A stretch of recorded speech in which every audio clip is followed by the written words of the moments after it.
Төртінші бөлім 46-шы тарау, яғни ең соңғы тарау. Мартин антисоциальный бола бастады. Ол Джомен көріскенде Мартин күшін қолдана арқылы Джоны кір жуатын орындағы жұмысқа алғызды. Джо онымен сөйлескенде Мартин әңгімеге тек бірнеше рет қана қосылған.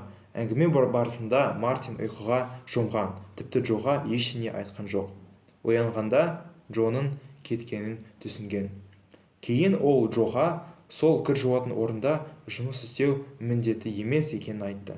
Джо айтқан: «Қаңғыбас болу окей, бірақ қыздармен танысуға мүмкіндік жоқ. Ал мен қыздарсыз өмір сүре алмаймын». Газеталар Мартиннің сапары туралы білген. Мартин кеткенде ол Мартинмен қоштасуға жиналған адамдар тобында Лизені көрген. Мартин оны өзімен бірге алайын ба деп ойлаған, бірақ ол Лизені алған жоқ. Мартин кемеде болғанда ұйықтай алмады. Ол кітаптар арасында Суинбернің кітабын тапқан.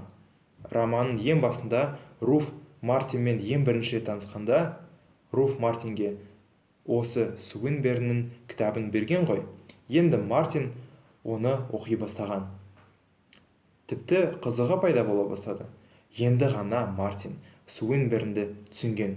Бұл барлық нәрсенің мағынасы болған. Суинберн бақытты шығу жолын көрсеткен.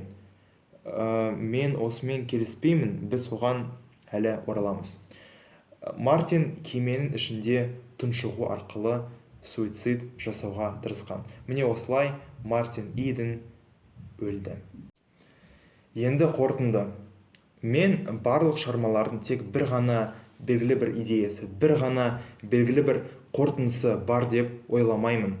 Кейде маған комменттерге осы шығарманың идеясы неде деп жазады. Мен ойымша әрбір адамның көптеген шығармаларда өз тақырыбын, өз идеясын, өз қорытындысын таба алады. Мен Мартин Иден романында қандай идеяны басты идея деп тапқанмын. Мен үшін бұл индивидуализм мәселесі.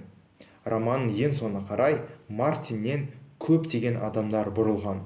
Бірақ Мартиннің атағы өскеннен кейін сол адамдар Мартинге жақсы қарай бастады. Және Мартин осыған таңғалған. Неге осы адамдар өз көзқарасын соншама тез өзгерткен?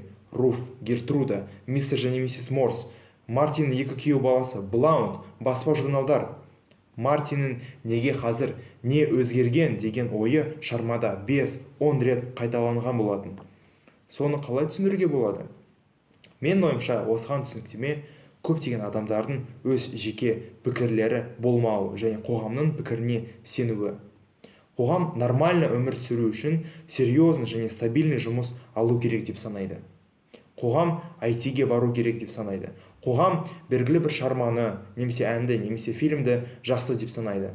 Ал басқаларға жаман деген ярлык қояды. Қоғам күшті болу үшін алкоголь ішу, темекі мен вейп шегу керек деп санайды. Қоғамның айтқанынан санасыз түрде ермеңдер.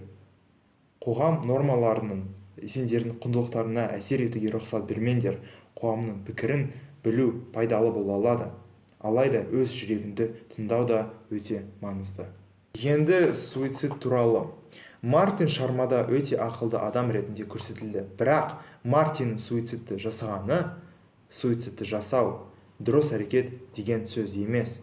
Мен суицидті қолдамаймын, бірақ Мартинге суицид үшін критика жібермеймін. Өмір әділ емес. Өмірде көптеген проблемалар бар. Өмірде миллиондаған жаман және топас адамдар бар. Өлім, өтірік, жемқорлық, ұрлық, көптеген жаман нәрсе бар. Мүмкін өмірде глобальный мағына да жоқ.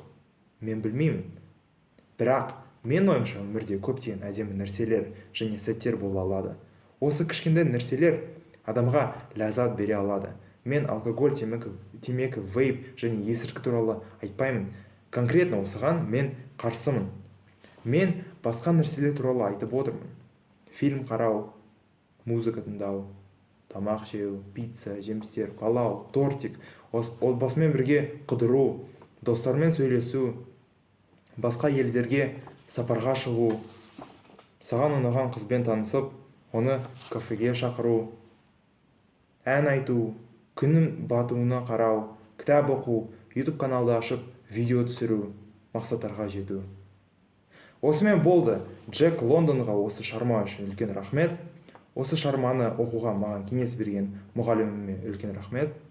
Алма, сізге рахмет. Ну и сендерге қарағандарына үшін рахмет. Жаңа жыл құтты болсын, достар.